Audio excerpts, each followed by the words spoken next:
So whether you're buying your plants from B&M, B&Q or local garden centres, you're likely to have the same problem earlier on in spring.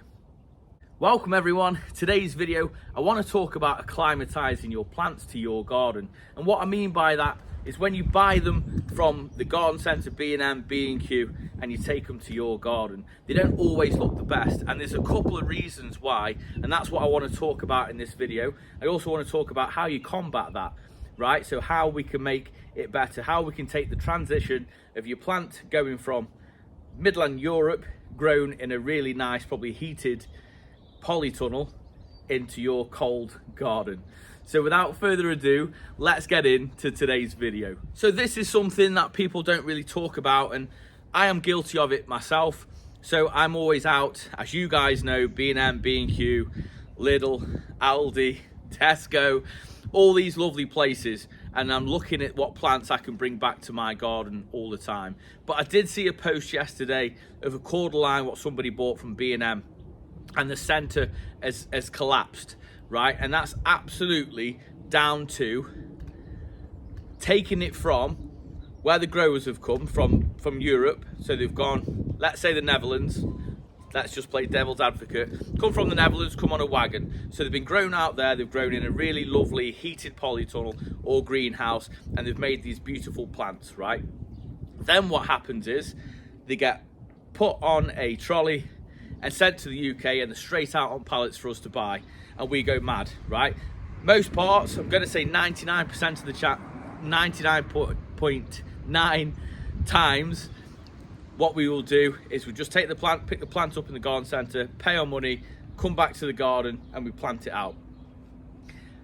Most of us will be lucky with that, but sometimes it can go the absolute other way, and you can plant it in your garden and the plant can go into shock because it's not in the environment that it once was just a few days ago, and therefore you're on a downward cycle then for the plant not being as healthy as it perhaps should be. And there's a couple of things we can do in order to aid that process. The biggest one is, so as soon as you've got it home, and I've just put it out there now, don't let this put you off buying the plant. Still buy the plant, you still deserve it. Everybody needs plants in their lives. But when you get it home, instead of planting it straight out into the garden, you want to bring it into like a sheltered spot.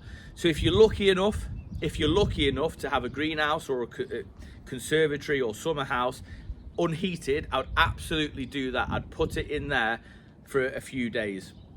Now, I live in the real world, and the advice that I used to give at the garden centre is something called hardening off, and it's something that you'd normally do with like bedding plants. So you'd put the plants out in the day, you'd give them so much light levels, right? So much exposure to the wind, so much exposure to the cold, and you'd bring them in at night. I am going to still give you that advice. It's absolutely brilliant, but let's be honest, we all work sort of 50-hour weeks. Who has time to sort of put it out in the day and bring it in at night? If you have, perfect, that's what I'm telling you to do.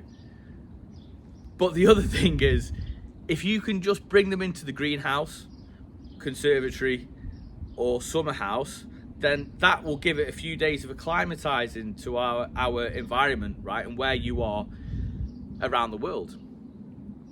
Now, the other thing is, if you haven't got that, don't worry, you can bring it close to the house. So next to the house will already have your own microclimate. So once you bought that plant, bring it close to the house, and the house will give it some protection from the elements, protection from the cold, wind, and all that sort of good stuff, and light levels to a degree. Hope this makes sense, right? So instead of putting it straight out, you give it a little bit of protection. How long to do that for? Just a few days, right? So I'm talking 3-4 days.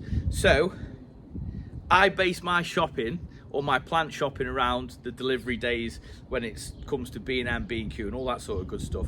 Delivery days are normally on a Tuesday. I'll be looking at planting that out on a Sunday, so it kind of works in anyway. I had a Trachycarpus fortunei that I picked up, produced, and that sat next to the house for ages, right?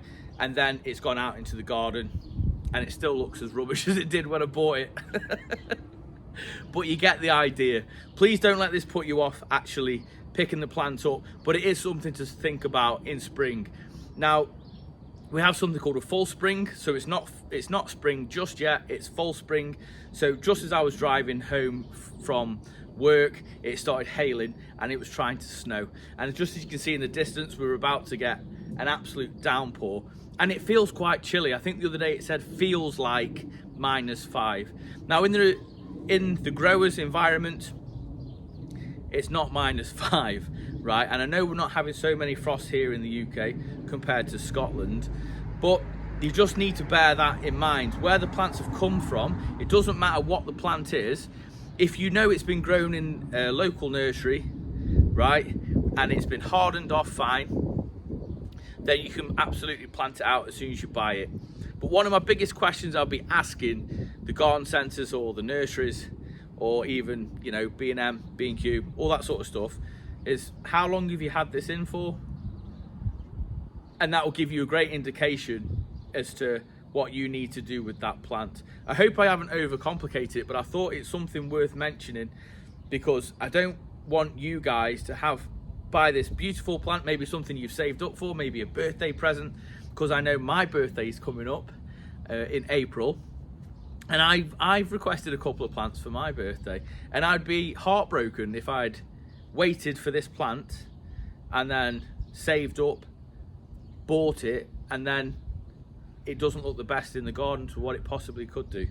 So acclimatizing your plant, another way I'll put it, and I don't want to bore you too much, if you're a fish keeper or you know a little bit about keeping fish, you buy your fish, right, and it's in this bag, and this bag is a certain temperature, this water is a certain temperature, and then you can't just drop it in your tank because it's different temperatures. And it's exactly the same with plants.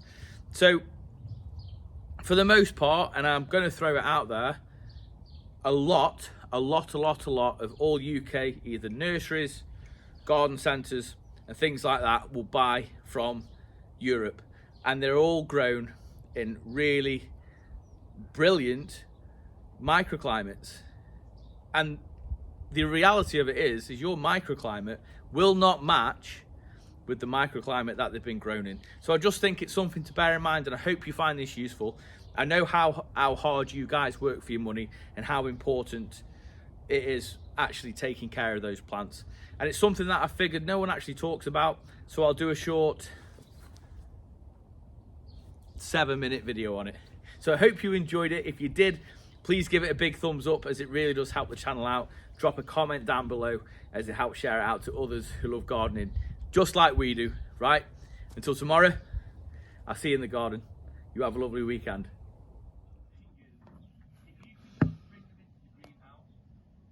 Should I tap on the plant guide worldwide?